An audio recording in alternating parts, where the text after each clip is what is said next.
I'm 18 female, still in high school and paralyzed. My mom is 45. My sister is 28 and has 3 boys. 4 years ago, I was in a car accident and came out paralyzed from the waist down. It has been a nightmare having to learn a new way of life, but I haven't let that stop me. I will be going to a college out of state next year and graduating in the top 10% of my school if things continue as they are. The one major thing that is a complete bummer out of all of this, other than the obvious, is that my mom thinks I am now a free babysitter for whenever one of my older brothers or sisters needs one. She never consults me on these and expects me to drop plans at the drop of a hat. This past Monday, I told my parents about a movie sleepover my friend had planned. It's going to be 3 girls, and we were planning on making brownies, cookies, watching cheesy romantic movies, and just girl stuff. It was on Saturday, yesterday, and my parents said they had no problem with it.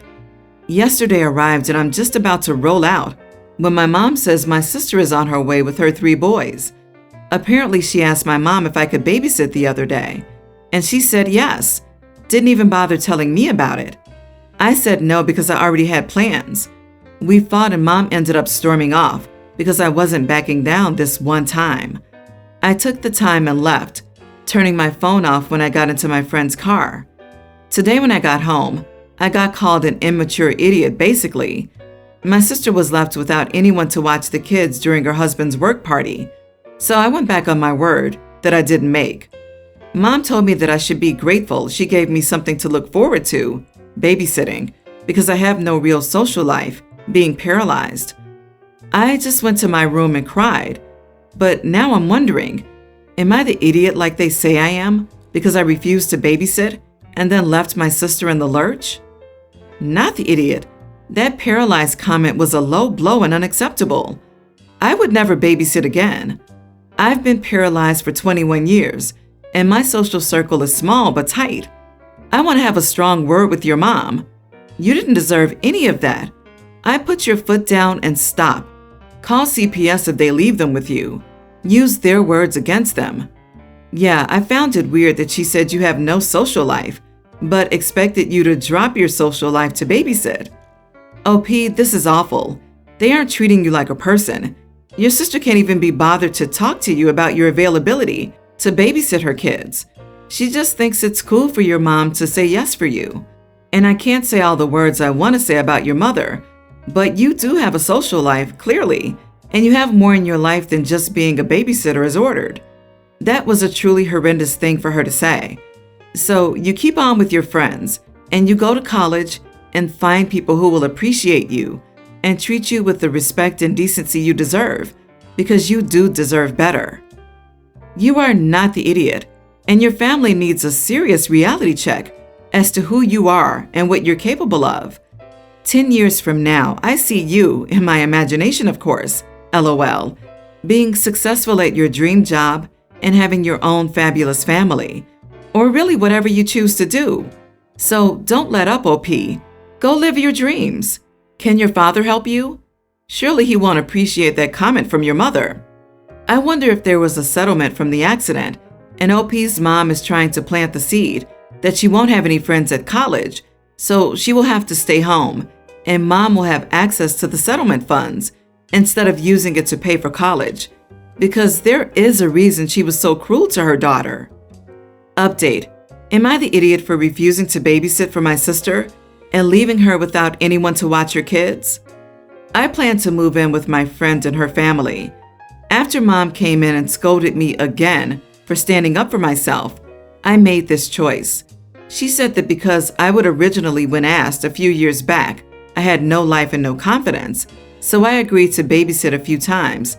Then it was like I had no choice, and that I asked for this. She then said, I'm to do what she says while living under her roof. Tomorrow she has to work, and hopefully, I will not be living under her roof by tomorrow evening. I'm sure this won't be the last time I hear from her, though. I have the originals of my important documents, and she does not have access to my money. She has encouraged my siblings, though my sister is the only one this rude. My dad, well, he doesn't like rocking the boat, and to be honest, in a way, I don't blame him. She yells at him more than she does me. My boyfriend, 27, and I, 28 female, have been together for 3 years and bought a house together last year. However, my mom gets super agitated over the fact that we aren't married yet, and in a recent phone call, she became pushier than she's ever been. In her opinion, we were supposed to get married last year, right after moving out together. In the end, she said, "You're turning 29 soon, so tell your boyfriend you have to get married by the end of this year at the latest." Now, I'm really not loving the idea of forcing a proposal. My boyfriend and I have already agreed we both want to get married, and he has already said he has some plans in mind about how he wants to propose. I obviously want him to keep the details a secret. I love surprises, so I don't know when exactly he plans to propose. It may not be as soon as this year. No matter how often I tell my mom that we want to do this our way, she insists that her way is correct. I know she's getting pressure from her conservative Christian relatives, which makes her uncomfortable, but I don't see her discomfort as a good reason to get married this year. My mom and I are really close, and she's usually a lovely person, so I don't want to do anything drastic like cutting off communication, but I am getting exhausted hearing this kind of talk from her over and over again. My main dilemma is whether I should even tell my boyfriend what has been happening. He vaguely knows my mom's been nagging me, but he doesn't know exactly what she said. I don't want him to feel pressured or cause tension between him and my mom, and I certainly don't want him to rush into proposing just because my mom says so. But, on the other hand, I don't want him to be blindsided if my mom brings it up to him and starts trying to pressure him directly. Should I tell him what's been going on, or would that make things worse? OP, every time she brings it up, "Mom, we're going to do this on our own timeline. Please don't bring it up." Then if she continues, "I've asked you to stop and you're not, so I'm going to go now. Goodbye." Repeat until she either stops or you no longer talk to her. It's up to her. Tell your boyfriend that your mom is being unreasonable, but you set boundaries. Ask him to let you know if she says anything to him so you can deal with her directly. I'm really curious. What exactly would the consequences be if you don't have a wedding? Try to help her realize how irrational her fear is by asking her more questions about this deadline she speaks of. Does she have some prize? What's the incentive from her end? Is she promising to pay for your wedding earlier if you do? Why and how exactly is she involved in this supposed future marriage with you? You could even phrase it as, "Oh, that's it? Well, now I don't feel as pressured anymore. I thought it was going to be something huge, like a secret curse or spell brought down through several generations." You're not cutting communication, OP. Your mom is. She values pressuring you and damaging your relationship over your wishes and boundaries. What is a good result for you? That she stops nagging you? How do you see that happening? Do you expect a miraculous epiphany this late in the game? It's not happening. So here's a little backstory. I, 36 female, haven't been in contact with my extended family in years. Not for lack of trying, but when I did used to reach out, I was either ignored or blown off as an annoyance. Well, I got a new number last year, and it's been so long they never crossed my mind to inform. Suddenly, some of these extended family members finally decided to reach out, and upon me not immediately answering their calls and texts, they decided to lose their flipping minds. I'm currently out of state, and yesterday evening I got a frantic call from my husband saying some of my family members showed up at our house and left a note on the door while he was out. One of our neighbors came over and told him they wandered all over the outside of our house, banging on the windows, and quickly left when she came out to question them. The note they left was ridiculously long, but to summarize, there was a family emergency and how I had better call them ASAP. My husband tried to call and text them before calling me, but they hung up on him when he said he was my husband. So I ended up calling to see what the heck was going on. The second I answered, my family lit into me, calling me every name in the book. Finally, when I could get a word in and ask what the emergency was, I almost had a conniption. This grand emergency was the day before one of my uncles texted my old number that I was to come to his house for Christmas and that he would take no excuses. He texted this at 4 a.m., and when I didn't answer, he sent a barrage of texts telling me I had no choice. and that my cousins would come to get me the following day, whether I liked it or not. Fantastic, colorful language about what I'm doing with my spare time included.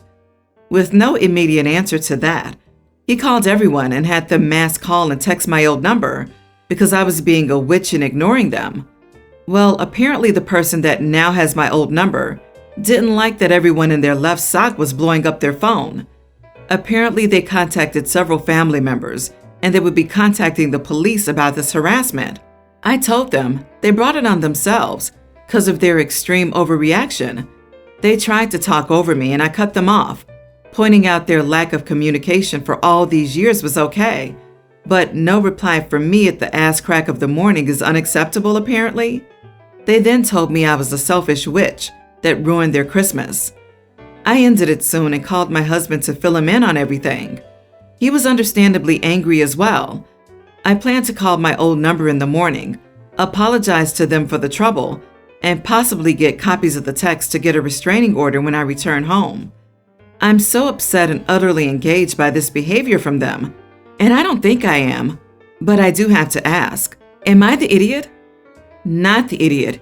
You should probably change your number again now, and do not delay on that restraining order. Strange that they would come to your house and knock when no one's there, peep through windows, but leave as soon as they saw the neighbor? Something is very fishy there. Were you due for a kind of inheritance from an older relative? There may have been a death in the family that you're not aware of.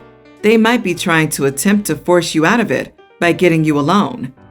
This is what I think. After all these years, what would make them this desperate to see OP again? The money would be one of my first guesses. OP, you need to find out if a relative has recently died, or if you're the recipient of some sort of bequest.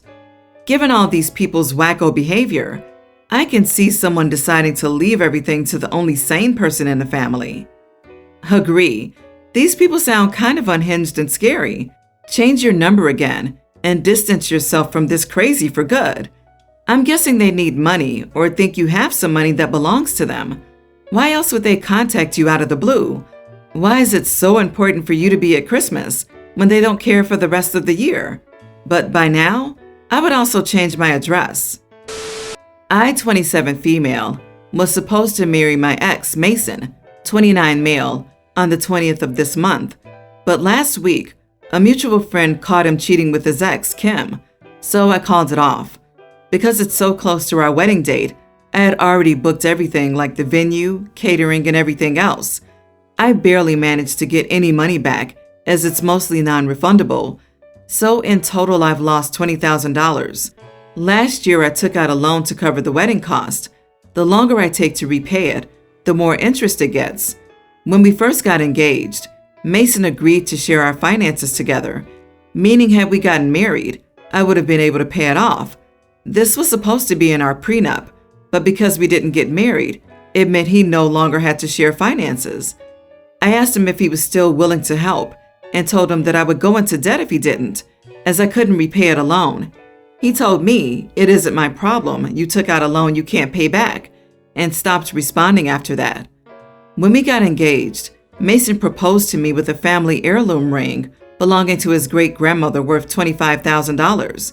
When we canceled the wedding, he told me he wanted the ring back, but we never got around to arranging a time he could pick it up.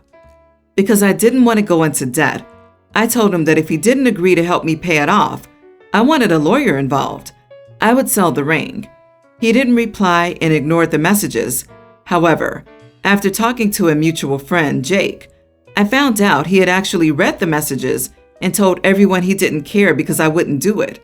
I asked Jake to tell Mason that I would sell the ring if I didn't get a message from him in the next 24 hours. Jake told me he again said he didn't care and didn't think I would do it. So the next day I sold the ring on an online website and messaged Mason to tell him it had been done and told him he shouldn't have underestimated me. He started cussing me out, saying I didn't scare him and that he would be around for the ring later. True to his word, he came to my house demanding the ring, and I told him I had sold it already and showed him the proof. He blew up at me, saying I was a petty witch and that I shouldn't have sold it because it wasn't just a ring. It was an heirloom that meant a lot to his family. A lot of my family members think I overreacted, and shouldn't have gone to extreme measures, as it will be hard for him to get the ring back, if he even can at all. Am I the idiot for selling his great-grandmother's ring? I believe that engagement rings and heirlooms should be returned after the breakup. That being said, he cheated a month before the wedding, blocked your messages, refused to help pay, and mocked you? As everyone loves to say, he messed around and found out. Not the idiot, OP. He got caught cheating a month before. Lord knows how long he'd been cheating before that. You are not the idiot, OP, but never take a loan out for a freaking wedding. You're going into debt over something that can be done at a courthouse. That's bad money management. I was really prepared to give a different vote, but if you don't want to lose a valuable family heirloom, don't give it to someone and then cheat on them. Also, believe that person the many times they warn you that they'll sell it to pay for a wedding that had to be canceled due to your own antics. So yeah, not the idiot, OP, and it sounds like you're so much better off without Mason in your life. My wife recently got addicted to a game called Cookie Run and had been on her tablet whenever she could. The children were at their grandparents' for the weekend. We woke up to fine weather on Saturday, and I made toast for both of us. My wife was, as usual, so busy on her tablet that she didn't touch her toast at all, even after I had finished with it. After I returned from washing the plates, I saw that a bird had flown in and was on the table looking hungrily at my wife's toast. Unfortunately, my wife was still on her tablet and was clueless when the bird carefully approached her plate and started eating her toast. I quickly whipped out my phone and recorded this precious moment of the bird pecking at the toast while my wife was still drinking coffee and playing on her tablet at arm's length, utterly oblivious to its demise. It lasted for around a whole minute when the bird decided it had enough and flew off. It was only then that I ended the recording and reminded my wife what had just happened. She didn't believe it until I showed her the video and we both laughed, but she still called me an idiot for recording instead of reminding her. So I discarded the remains of the poor toast and made her a new one. We shared the video with the children later on, and my wife complained to them, in a lighthearted way, about how I deliberately let it happen. But in my defense, it was her responsibility to protect her breakfast from the predatory birds, and she cannot blame me for not recording this moment that we can laugh at for years to come. So, am I the idiot? No idiots here. If you did anything wrong, it was verbalizing the situation to her rather than just messaging the video to her iPad, which would have been way more hilarious. To be fair to your wife, you did let it deliberately happen, but we all must make sacrifices for comedy. If it was left that long, the toast probably wouldn't have tasted good anyway, evidenced by Birdie flying away mid-meal. Although saying that, I probably would have sacrificed it even if it were still good, to get that video since that's just too funny. Happy memories are worth more than a slice of toast. You guys are too cute. Thanks for the smile.